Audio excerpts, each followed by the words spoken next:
Satu-satunya tanda-tanda kiamat kecil yang belum terjadi adalah Malhamah Kubro namanya. Malhamah Kubro ini adalah perang besar-besaran terjadi antara Islam sama kekuatan Nasrani.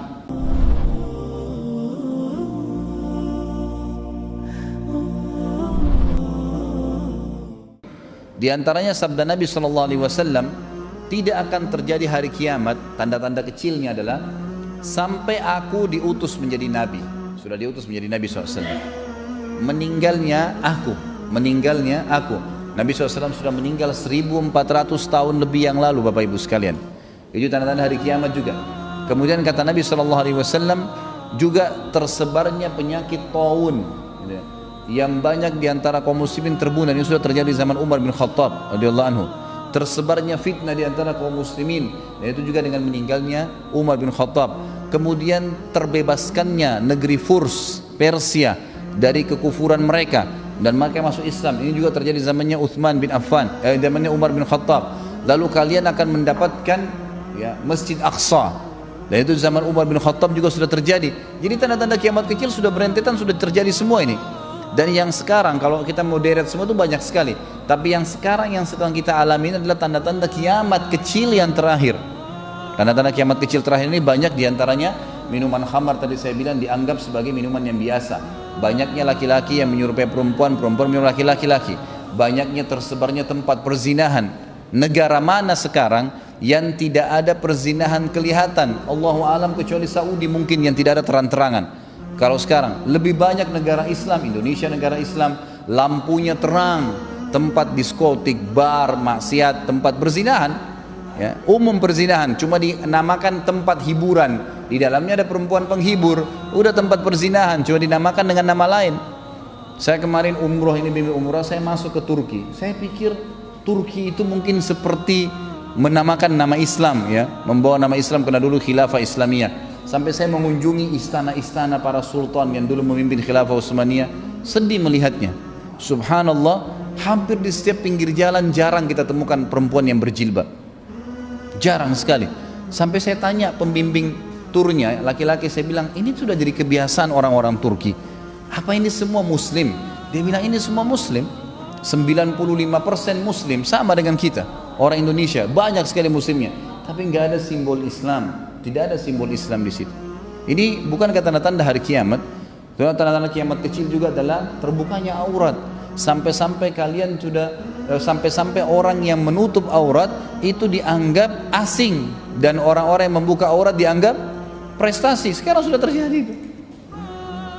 Orang yang jalan sekarang perempuan pakai rok pendek percaya diri, orang yang pakai jilbab malu jalan di tempat keramaian. Terbalik sekarang.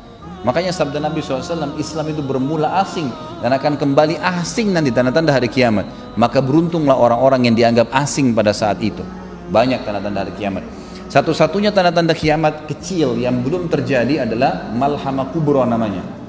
Malhamah Kubro ini adalah perang besar-besaran terjadi antara Islam sama kekuatan Nasrani. Saya bukan menyebutkan ini kemudian mengatakan kita harus perang, bukan.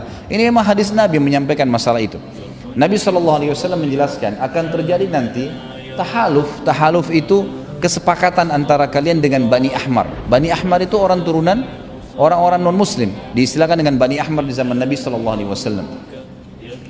Bapak Ibu sekalian, kata Nabi SAW, nanti akan tahaluf, akan bersatu untuk memerangi satu kaum. Tidak tahu kaum ini siapa, Allahu alam. Siapa mereka yang akan diperangi tidak tahu, tapi waktu itu orang muslim sama orang Nasrani akan bersatu.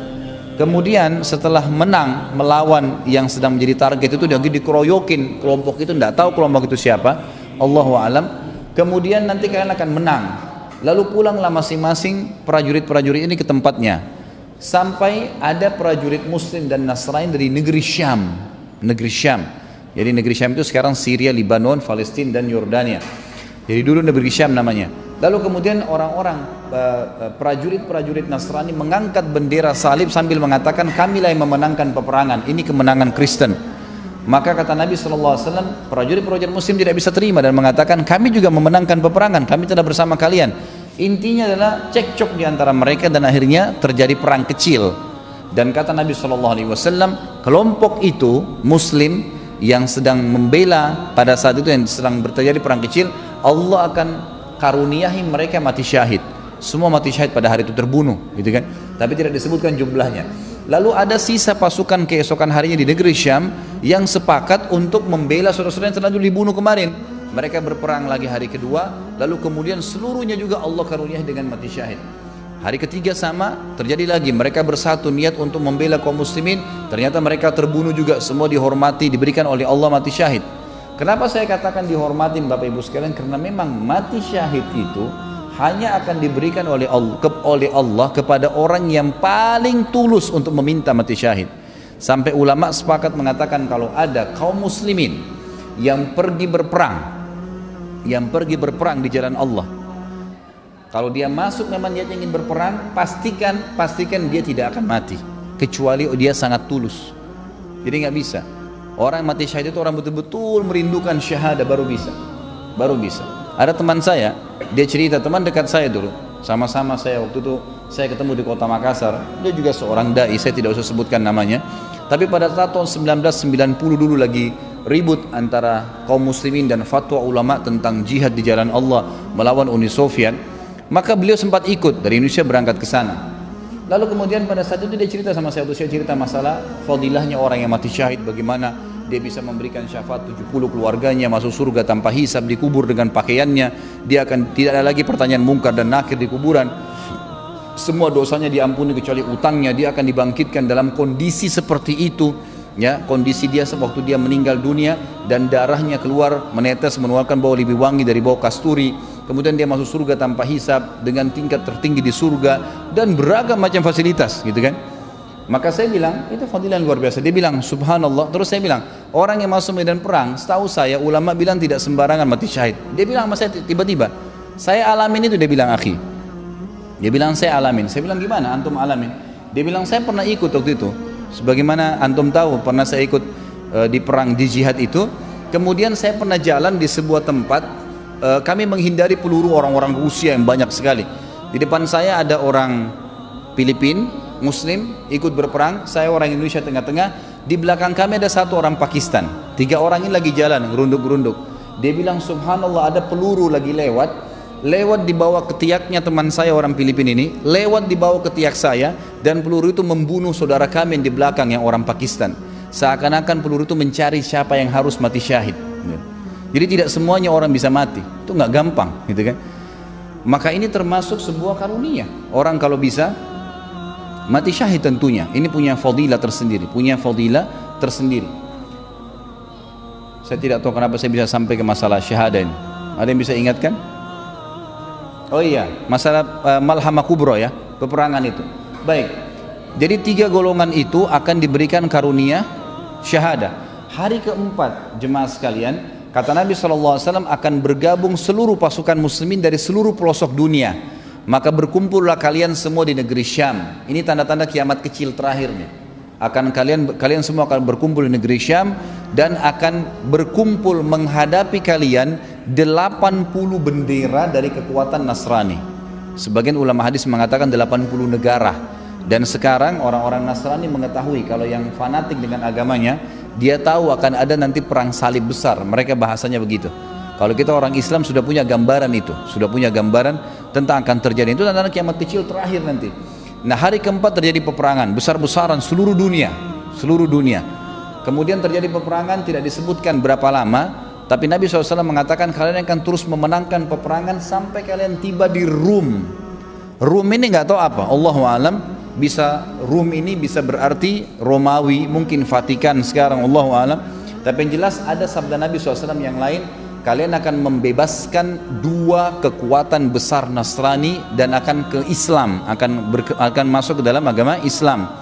Yang pertama Konstantinopel, Turki sekarang, dan yang kedua adalah Rum, kata Nabi SAW Rum. Lalu sahabat bertanya, Rasulullah, yang akan kami menangkan pertama, yang akan kami bebaskan, Konstantinopel kah atau Rum? Maka kata Nabi SAW, Konstantinia dulu baru Rum. Nah, berarti memang Rum ini adalah masuk dalam bahasan tadi hadis yang baru saya sebutkan. Dan sebagian ulama hadis mengatakan ini kemungkinan adalah yang maksud adalah pusat ya kekuatan Nasrani, yaitu di Vatikan. Nah, pada saat kaum muslimin sudah sampai di situ dan akan menjebol, bahkan dalam hadis lain disebutkan pintu kekuatan Nasrani yang ada di negeri itu, kalau sekarang kita tahu memang di Vatikan ada pintu besar, maka mereka akan merobohkan, pasukan jihad akan merobohkan tembok itu dengan bertakbir dan bertasbih. Ya, mereka akan bertakbir bertasbih dengan takbir yang sangat banyak dari pasukan muslimin, maka rubuh bangunan tersebut, Kata Nabi SAW sebagai penutupan hadis ini, beliau mengatakan pada saat itu iblis menjelma jadi manusia dan masuk di tengah-tengah kaum muslimin, lalu mengatakan, wahai muslimin, Dajjal sudah keluar di tengah-tengah kalian. Sementara semua umat Islam pada saat itu yang ikut berjihad sangat tahu hadis Nabi kalau Dajjal keluar. Dajjal adalah tanda-tanda kiamat besar pertama. Jadi ini pertemuan antara tanda-tanda kiamat kecil terakhir dengan tanda-tanda kiamat besar pertama. Karena tanda-tanda kiamat ada besar, yang ini ada 10. Yang pertama dimulai dengan Dajjal. Maka kata Nabi SAW, iblis akan menjelma menjadi manusia dan berkata, wahai muslimin, akan keluar atau telah keluar Dajjal di tengah-tengah keluarga kalian. Dan muslimin pada saat itu sangat tahu hadis Nabi, ya, kata Nabi SAW, akan keluar Dajjal nanti di akhir zaman. Siapa di antara kalian yang mendengarnya keluar di satu tempat, maka dia menjauhinya, menjauhi tempat itu, pergi jauh, jangan sampai mendekat, gitu kan? Dan siapapun, walaupun dia harus ke gunung, jangan seseorang di antara kalian berkata iman saya kuat lalu dia menghadapinya, maka dia menjadi pengikutnya, karena Dajjal akan mengaku sebagai Tuhan. Akan kita bahas nanti bagaimana Dajjal, ciri-cirinya, dari mana dia keluar, bagaimana kerusakan yang akan dia lakukan, itu ada semua bahasan sendiri. Tapi saya akan bahas transisi daripada atau tanda-tanda kiamat kecil terakhir ini. Kata Nabi SAW, maka pada saat itu seluruh mujahidin menyebar, seluruh mujahidin kembali ke rumah-rumah mereka, karena mereka khawatir jangan sampai Dajjal sudah keluar di tengah-tengah keluarga mereka. Maka pada saat itulah jemaah sekalian, kata Nabi SAW, bubar seluruh muslimin, tidak jadi merubuhkan Rum, kemudian tapi sudah bebas, ya, sudah bebas dari kekufuran. Kemudian pada saat itu keluarlah Dajjal di tengah-tengah kaum muslimin dari sebuah kota atau wilayah di Khurasan. Khurasan ini di Iran, yang bernama Yahudiyah. Dan subhanallah, kota itu sekarang ada di Iran, namanya kota Yahudiyah, mayoritas penduduknya Yahudi. Kata Nabi SAW, Dajjal akan keluar dari situ diikuti dengan 70.000 dari orang Yahudi Asbahan. Asbahan ini wilayah Iran, Allahu a'lam. يا قلب ما زلت تبكي على حبيب جفاك وسرت في ركب ليلى ولحظها إذ رماك وطارت الروح شوقا لمرتع